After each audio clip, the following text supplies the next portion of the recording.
Hello students. आज का topic हमारा डाइजेस्टिव सिस्टम ऑफ ह्यूमन। तो जो डाइजेस्टिव सिस्टम होता है ह्यूमंस का वो दो पार्ट्स में डिवाइडेड होता है, alimentary canal and associated glands. Alimentary canals वो एक long structure of a tube होता है जो हमारे माउथ से स्टार्ट होकर के हमारा उसका एंड कहाँ पर होता है, एनस पे होता है। दूसरी तरफ एसोसिएटेड ग्लैंड्स की अगर हम बात करें तो एसोसिएटेड ग्लैंड्स वो ग्लैंड्स होती है जो हेल्प करती है हमारे डाइजेस्टिव सिस्टम में किसी भी खाने को डाइजेस्ट करने में। तो वो क्या होता है, एसोसिएटेड ग्लैंड्स, जैसे कि लीवर है, पैनक्रियाज है, सैलिवरी ग्लैंड्स है। इसके सैलिवरी ग्लैंड्स के थ्रू हम अपने खाने को डाइजेस्ट कर सकते हैं। पैनक्रियाज पैनक्रेटिक जूस को सिक्रेट करेगा, इंसुलिन वगैरह होगा तो हम वहाँ से अपने जो डाइजेस्ट होगा खाना वो हेल्प करता है। ये सब ग्लैंड्स होती है। तो कौन हेल्प करेगा खाने को डाइजेस्ट करने के लिए? Associated glands. अब हमारे पास क्वेश्चन आता है कि सैलिवरी ग्लैंड्स जो होते हैं वो हेल्प तो करती है, तो कितने पेयर्स होते हैं ह्यूमन बॉडी के अंदर? सैलिवरी ग्लैंड्स के 3 पेयर्स होते हैं। अब हमारा टॉपिक आता है, पहले हम पढ़ते हैं एलिमेंट्री कैनाल का मतलब है, हमने बताया कि एक लॉन्ग ट्यूब होगी। तो एलिमेंट्री कैनाल्स हमने कहा कैसे बताया कि वो माउथ से शुरू होगी और एनस पे जाके वो एंड होगी। तो उसमें पहले माउथ आएगा, फिर बक्कल कैविटी आएगा, फायरनेक्स आएगा, ओइसोफेगस जिसको हम फूड पाइप के नाम से भी बोलते हैं, स्टमक आएगा, स्मॉल इंटेस्टाइन आएगा, लार्ज इंटेस्टाइन आएगा एंड देन एनस। तो अब बात आती है बक्कल कैविटी। बक्कल कैविटी को हम ओरल कैविटी भी बोलते हैं, जो जिसका काम क्या होता है, हाँ, खाने को पचाता है। क्यों? क्योंकि जो हम माउथ होता है उसका काम होता है सिर्फ और सिर्फ इनटेक करना फूड को, लेकिन बक्कल कैविटी क्या करेगी, खाने को चबाएगी। ठीक है। फायरनेक्स क्या होता है, जो हमारा टेटवा वगैरह होता है, जो गर्दन के यहाँ से जो होता है हम उसको बोलते हैं फायरनेक्स। ओइसोफेगस जो विंड पाइप और फूड पाइप को मिल करके दोनों का कनेक्शन होता है ओइसोफेगस से। मतलब हम ये कहते हैं ना कि जैसे कि कुछ खाते हैं या कुछ पीते हैं, एकदम कुछ हंसी आ जाती है तो वो खाना हमारे कई बारी नोज से भी निकलता है। तो वो इस वजह से, क्योंकि हमारा जो विंड पाइप और फूड पाइप जो है एक साथ कनेक्टेड है। ठीक है, तो उसका ये रीज़न है। अब बात आता है हमारे पास स्मॉल इंटेस्टाइन। स्मॉल इंटेस्टाइन जो होती है स्टूडेंट्स, वो 3 टाइप्स में डिवाइडेड होती है।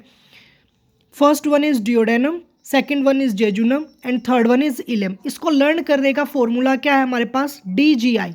डी मतलब इनको हम एक प्रोसेस में पढ़ते हैं। जो अपर वाला मतलब जो स्मॉल इंटेस्टाइन में बिल्कुल शॉर्ट अपर वाला जो पार्ट होगा, फर्स्ट पार्ट, उसको हम ड्यूडेनम बोलेंगे। जो मिडल पार्ट होगा उसको जेजुनम, और इसको हम जो लास्ट पार्ट होगा हम उसको बोलेंगे इल्यूलम। ठीक है। जो ये वाला जो होता है वो C&G मतलब C और जे शेप का होता है, सॉरी C&J शेप का होता है, मतलब इस लाइक का जो स्ट्रक्चर होता है इस टाइप में, उसको बोलते हैं हम। ठीक है। और इसका लर्न करने का फॉर्मेट क्या है? DGI। Okay. And then one is large intestine, also divided in 3 parts, caecum, colon and rectum.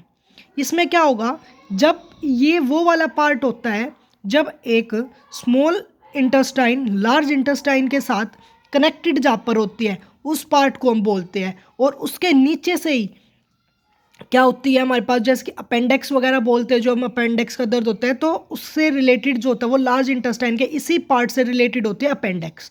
Then colon and then rectum. बीच वाले पार्ट को कोलोन एंड लास्ट वाला जो पार्ट होगा वो रेक्टम होगा। ओके। अब बात आती है लेंथ। जो लेंथ होगी स्मॉल इंटेस्टाइन की वो 6 मीटर, लार्ज इंटेस्टाइन की 1.5 मीटर, एलिमेंट्री कैनाल की 9 metre and longest part of alimentary canal है क्या? Small intestine. लेकिन आप बोलोगे कि लार्ज इंटेस्टाइन नहीं है, ऐसा क्यों?